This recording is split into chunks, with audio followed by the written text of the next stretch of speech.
नमस्कार, मैं डॉक्टर अशोक त्रिपाठी आपका स्वागत करता हूं आपके अपने channel history culture historiography and research methodology में।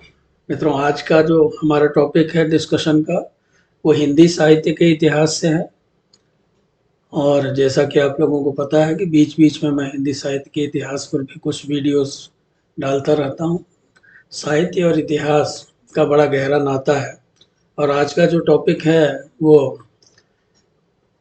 आप कह सकते हैं कि एक ऐतिहासिक टॉपिक ही है। चंद्रगुप्त मौर्य और चाणक्य के बारे में आप सब लोगों ने पढ़ा ही है।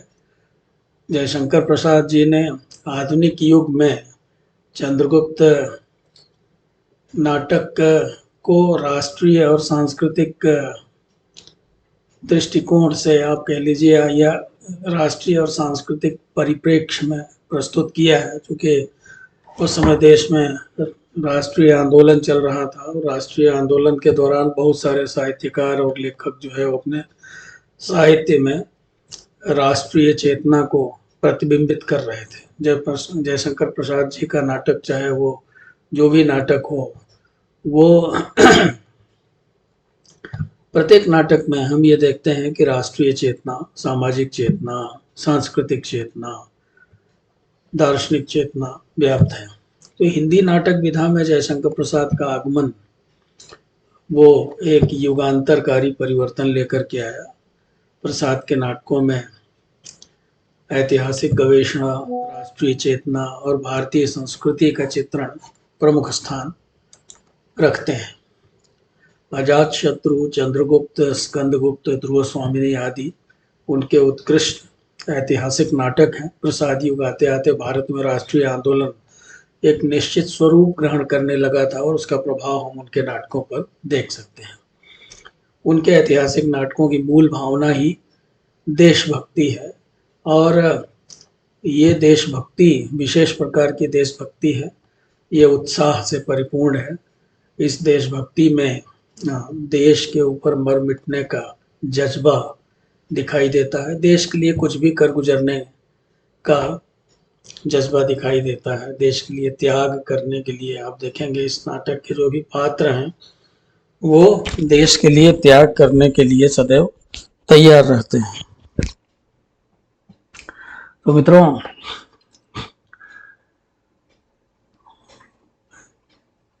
जैसा कि मैंने आपको बताया कि देश में उस समय राष्ट्रीय आंदोलन चल रहा था और तो उस समय के जो साहित्यकार थे वो अपने नाटकों में, अपने कविताओं में, अपनी कहानियों में, अपने उपन्यासों में राष्ट्रीय चेतना को प्रतिबिंबित कर रहे थे। तो जयशंकर प्रसाद का जो समय था उसको प्रसाद युग के नाम से ही जाना जाता है, क्योंकि उस समय बहुत सारे परिवर्तन आए जो कि आप अपने स्क्रीन पर देख सकते हैं कि उस काल की क्या विशेषताएं थी। प्रसाद के अधिकांश नाटक ऐतिहासिक हैं, इसलिए उनमें उन नाटकों में हमें आदर्शवादिता भी दिखाई देती है और सांस्कृतिक चेतना भी दिखाई देती है और साथ ही साथ इन नाटकों में मूल्यों का समावेश भी हमें देखने को मिलता है। बहुत सारी बातें आप देख सकते हैं कि जो प्रसाद के ऐतिहासिक नाटक हैं उनमें उच्चतर जीवन मूल्यों का समावेश हुआ है। उदाहरण के लिए उनमें अहिंसा की बात कही गई है, प्रेम सर्वत्र व्याप्त है, बलिदान, इसी तरह से स्त्री की गरिमा को सुरक्षित रखा गया है। अब जैसे आप ध्रुव स्वामिनी नाटक अगर आप पढ़ें तो आप देखें कि उसमें स्त्री की गरिमा पे बहुत ज़्यादा बल दिया गया है। इसी तरह से चंद्रगुप्त नाटक में भी जो नायिकाएं हैं उनके बारे में हम आगे बातचीत करेंगे तो आपको ये पता चलेगा कि किस तरह से उनकी गरिमा के विषय में जयशंकर प्रसाद सोचते थे। देशभक्ति से तो परिपूर्ण है ही हैं। न्याय, ईश्वर की महत्ता, सत्य, क्षमा, दया, शील, पारिवारिक सौहार्द आदि जो मूल्य हैं, इन मूल्यों का समावेश हमें प्रसाद के नाटकों में दिखाई देता है। खास करके जो नाटक हमने आज लिया है चंद्रगुप्त, उसमें आपको ये सब बातें दिखाई देंगी, ये सब मूल्य दिखाई देंगे। जयशंकर प्रसाद पर शैव और बौद्ध दर्शन का प्रभाव देखा जा सकता है और इसी कारण उनके रचनाओं में उच्चतर सांस्कृतिक मूल्यों जैसे आनंदवाद, नियतिवाद, कर्मवाद, सामाजिक समरसता इत्यादि की झलक दिखाई देती है।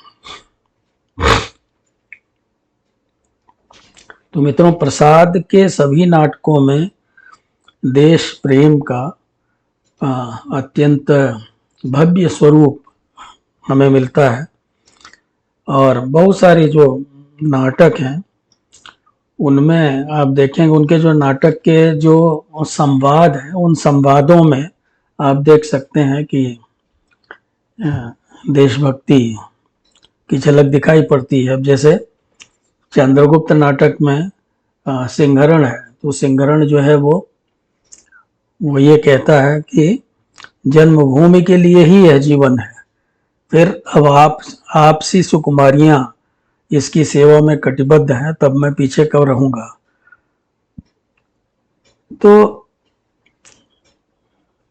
इसी तरह से आप देखिए एक संवाद है, अलका नाम की पात्र है जो कि वो कहती है कि मेरा देश है, मेरे पहाड़ हैं, मेरी जातियां हैं और मेरे जंगल हैं, फिर मैं और कहाँ जाऊंगी। यवन, वो यवन से कहती है, यवन सैनिक से कहती है कि मैं कहाँ जाऊंगी क्योंकि यहाँ का कण कण मेरा है, इस देश का। इसी तरह से विदेशी कन्या कार्नेलिया जो है वो भी भारतवर्ष की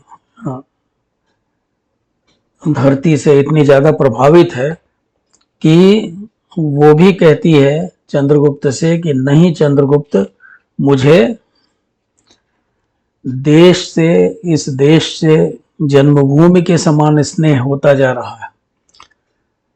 तो उसने भारत की महत्ता को एक गीत के माध्यम से प्रस्तुत किया है, अरुण यह मधुमय देश हमारा, जहां पहुंच अनजान क्षितिज को मिलता एक सहारा।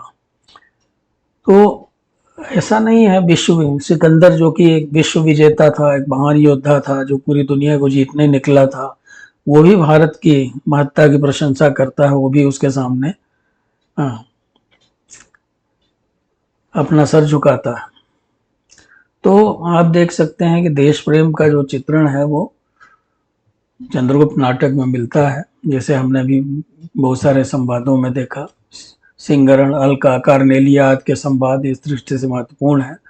भारत की पराधीनता तथा उससे मुक्त होने की तड़प चाणक्य के कथन में परिलक्षित होता है। अब जैसे चाणक्य क्या कहता है, चाणक्य कहता है कि दस्यु और म्लेच्छ साम्राज्य बना रहे हैं और आर्य जाति पतन के कगार पर खड़ी एक धक्के की राह देख रही। तो देखिए पूरा जो उस समय का इतिहास था वो हमारी आंखों के सामने आ जाता है। चाणक्य चंद्रगुप्त के दरबार में जाता है, नंद के दरबार में जाता है और नंद से कहता है कि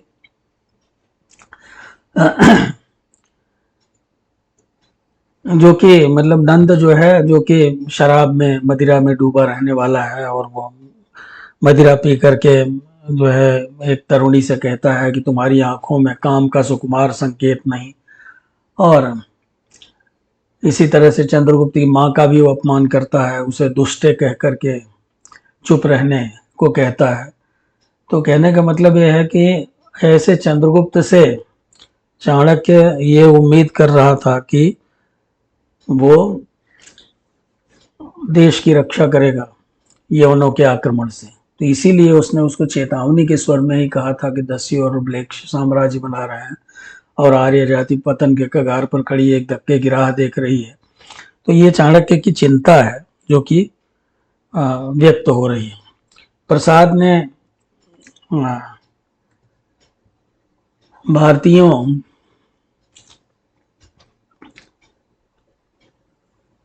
को एक तरह से देखा जाए तो राष्ट्र की रक्षा के लिए चंद्रगुप्त नाटक के माध्यम से प्रेरणा दी। उसका कारण क्या था? देखिए, स्वदेशी शासकों और सामंतों में व्याप्त भ्रष्टाचार राष्ट्र की उन्नति में सबसे बड़ी बाधा थी। जैसा कि हमने अभी पहले भी कहा कि राजा नंद अत्याचारी था, मूर्ख था, नशे में धुत रहने वाला था, संस्कार विहीन था, और उसकी नृशंसता का वर्णन नाटक के में आप देख सकते हैं कि बहुत ही प्रभावशाली ढंग से किया गया है पूरा नाटक, अगर आप पढ़ें तो चंद्रगुप्त नाटक आलस्य में डूबे भारतीय जन को राष्ट्रवाद का महत्व समझाता है और अनेक गीतों के माध्यम से उनमें उत्साह भरने का प्रयास करता है। अब जैसे एक गीत है, हिमाद्रि तुंग श्रृंग से प्रबुद्ध शुद्ध भारती, स्वयं प्रभा समुज्ज्वला स्वतंत्रता पुकारती। तो ये जागरण गीत है और इसमें अद्भुत मृदुता और कोमलता है, साथ ही साथ इसमें राष्ट्र के प्रति प्रेम है। और इसको गाते हुए, इसको सुनते हुए यदि आप में राष्ट्र के प्रति सम्मान की भावना है तो रोंगटे खड़े हो जाएंगे। नाटक के पात्रों की बात हम करें तो हम ये देखेंगे कि प्रसाद जी ने देश के लिए अपना प्राण न्यौछावर करने को तत्पर अनेक वीर चरित्रों का सृजन किया है। चंद्रगुप्त नाटक युगीन प्रभाव से अछूता नहीं था। यहाँ हम गांधीवादी विचारधारा और नवजागरण का प्रभाव भी देख सकते हैं कि उस समय चूंकि गांधी जी भी लगभग उसी समय दक्षिण अफ्रीका से अपना आंदोलन समाप्त करके भारत आए थे और भारत में उन्होंने आंदोलन शुरू किए थे जिस समय भारत में छायावादी युग चल रहा था और प्रसाद निराला, पंत महादेवी जैसे छायावादी साहित्यकार अपने साहित्य की रचना कर रहे थे। तो निश्चित रूप से उनके ऊपर भी उस विचारधारा का प्रभाव पड़ा। जो नवजागरण आ रहा था उसका प्रभाव पड़ा। कांग्रेस की स्थापना हो चुकी थी और जो प्रारंभिक कांग्रेस के नेता थे उन्होंने देश में एक माहौल तो तैयार किया ही था। तो इस तरह से हम ये देखते हैं कि जयशंकर प्रसाद जो है वो अपने नाटकों में अनेक वीर चरित्रों को उन्होंने लिया है जो कि देश के लिए अपने प्राणों की आहुति देने के लिए सदैव तैयार रहते हैं। जैसे पर्वतेश्वर को आप ले लीजिए। पर्वतेश्वर जो है उसको प्रसाद ने एक वीर के रूप में प्रस्तुत किया है जो कि अपनी देश की रक्षा के लिए अपना प्राण त्यागने को तत्पर है। जब युद्ध का एक दृश्य है जिसमें वो अपने सेनापति को आदेश देता है कि जाओ उन भगोड़ों से एक बार जननी के स्तन्य की लज्जा के नाम पर रुकने के लिए कहो मरने के का क्षण एक ही है। तो इस तरह से आप देख सकते हैं कि कैसे वो अपने सैनिकों को प्रेरित करता है, जो हताश है, निराश है, उनको किस तरह से प्रेरणा देता है। चंद्रगुप्त के लिए तो आत्मसम्मान से बड़ा कुछ ही नहीं है। चंद्रगुप्त के लिए तो यह है कि आत्मसम्मान के लिए वो जान देने कोई तैयार है। और इसी तरह से दूसरे जो पात्र हैं, बहुत सारे पात्र हैं, अगर आप देखेंगे तो चंद्रगुप्त तो नाटक का नायक ही है, तो सब कुछ सारी कहानी उसके इर्द गिर्द है ही है। चंद्रगुप्त को एक निर्भीक, एक अपराजेय, एक पौरुष से युक्त योद्धा के रूप में, एक पराक्रमी योद्धा के रूप में चित्रित किया गया है। उसके पराक्रम का परिचय जो है वो कई अवसरों पर हमें मिलता भी है। और चंद्रगुप्त जो है वो दुस्साहसी भी है। सिकंदर के शिविर में उसकी बात को काटने का दुस्साहस भी वो करता है। उसमें आत्मगौरव की भावना कूट कूट के भरी है। उसमें राजोचित सांस्कृतिक शिष्टता भी है। सेल्यूकस के साथ उसका व्यवहार अभूतपूर्व है, जो भारतीय संस्कृति को दर्शाता है कि किस तरह से जो है हम अपने शत्रुओं के साथ भी सम्मान के भाव से पेश आते हैं। माता पिता और आचार्य के प्रति चंद्रगुप्त के मन में अटूट श्रद्धा है। तो ये बातें हम चंद्रगुप्त के चरित्र में देख सकते हैं। तो चूंकि वो कहानी का नायक है, इसी तरह से और भी जो चरित्र हैं, आप चाणक्य को ले लीजिए। तो चाणक्य का लक्ष्य क्या है? चाणक्य तो मुख्य पात्र है नाटक का। वो एक तरह से आप कह सकते हैं कि चंद्रगुप्त नाटक का नियामक चरित्र है। और संभवतः प्रसाद ने अपने नाटकों में जितने भी चरित्रों की सृष्टि की है उनमें चाणक्य सर्वोत्तम है। वो ब्राह्मण है, ब्राह्मण होते हुए भी वो उग्र है, तेजस्वी है, निर्भीक है और निस्वार्थ भाव से काम करने वाला व्यक्ति है, विद्वान है, आचार्य है। और सबसे बड़ी बात जो उसके व्यक्तित्व की है वो यह है कि उसमें राष्ट्रवाद की भावना कूट कूट के भरी है। वो देश की रक्षा ही जो है उसका सबसे बड़ा आदर्श है। तो इस तरह से चाणक्य का जो चरित्र है वो अनुकरणीय है, वंद्य है, स्तुत्य है। चाणक्य का लक्ष्य मगध में नंदवंश का मूलोच्छेदन करके चंद्रगुप्त को सिंहासन पर बिठाना मात्र नहीं है, बल्कि उसका मूल उद्देश्य है आर्य साम्राज्य में एक शक्तिशाली सत्ता की स्थापना करना। आप कह सकते हैं कि एक शक्तिशाली केंद्रीय सत्ता की स्थापना करना था उसका मूल उद्देश्य। और इसी के पीछे उसने अपनी सारी कूटनीतिक क्षमताओं का प्रयोग किया। तो इस तरह से वह एक निर्लिप्त व्यक्ति है, वो उदार भी है, सहृदय भी है। और उसकी उदारता और सहृदयता का परिचय नाटक में अनेक अवसरों पर मिलता है। अवसर आने पर वो बड़े से बड़े शत्रुओं के साथ भी बड़ी सात्विकता से और बड़ी सदाशयता के साथ बातचीत करता है। क्षमा करना भी वह जानता है, दंड देना जानता है। तो इस तरह से चाणक्य का जो चरित्र है वो चंद्रगुप्त नाटक का एक तरह से नियामक चरित्र है। इसी तरह से मित्रों, सिंहरण का चित्र भी बहुत प्रभावशाली ढंग से उभर करके सामने आया है। और सिंहरण जो है वो मालव गण के राष्ट्रपति का पुत्र है। उसमें उसके अंदर राष्ट्रीय भावना कूट कूट के भरी है, जो कि उसकी मूलभूत चारित्रिक विशेषता है। वो प्रखर बुद्धि से युक्त व्यक्ति है। और सबसे बड़ी बात यह है कि चाणक्य ने जो शिक्षा उसे दी थी उस शिक्षा को उसने पूरी तरह से आत्मसात किया था। और अपने गुरु के प्रति वो परम आज्ञाकारी था। अलका के प्रति यद्यपि उसका आकर्षण था, लेकिन वो उसके कर्तव्य के मार्ग में बाधा नहीं बनता है। वो एक कुशल योद्धा है और सिकंदर को भी पराजित करता है, चंद्रगुप्त का अभिन्न मित्र है। तो इस तरह से हम ये देखते हैं कि सिंहरण जो है वो भी एक प्रमुख पात्र है। स्त्री पात्रों में अलका जो है वो बहुत ही महत्वपूर्ण है। उसके अंदर हम ये देख सकते हैं कि वो भी राष्ट्रीय भावना और सांस्कृतिक चेतना से युक्त महिला है।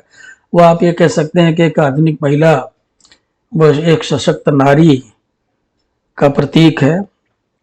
वो कर्तव्य निष्ठा में डूबी रहने वाली गांधार देश की बालिका है। और सबसे बड़ी बात उसके चरित्र की विशेषता यह है कि वो देशद्रोहियों को बाहर निकालने के लिए सक्रिय रूप से प्रयास करती है और देश के लिए जान देने को तैयार है, देश के उद्धार के लिए कुछ भी करने को तैयार है। जरूरत पड़ने पर स्वांग भी रच सकती है, तलवार भी उठाती है, जंगल कानन में घूमती भी है और तक्षशिला के निवासियों में नवजागरण पैदा करती है, जागरण पैदा करती है। उनकी सोई हुई जो वीरता है उसको जगाती है। तो इस तरह से हम कह सकते हैं कि एक देश सेविका की भूमिका वो निभाती है। इसी तरह से कल्याणी है जो कि मगध की राजकुमारी है और वो भी राष्ट्रीय भावना से ओतप्रोत है। कार्नेलिया जो कि सिल्यूकस की पुत्री है वो भी चंद्रगुप्त के प्रति आकर्षित है और साथ ही साथ भारत से प्रेम करने लगती है। तो इस तरह से हम ये देखते हैं कि जो एक नवजागरण की विचारधारा उस समय के राष्ट्रीय आंदोलन में दिखाई देती थी, वो सब चंद्रगुप्त नाटक के पात्रों में भी दिखाई देती है। देश का एकीकरण कर एक सशक्त आर्यावर्त के निर्माण की प्रबल इच्छा की झलक इस नाटक में दिखाई पड़ती है। चाणक्य और चंद्रगुप्त सिंगरण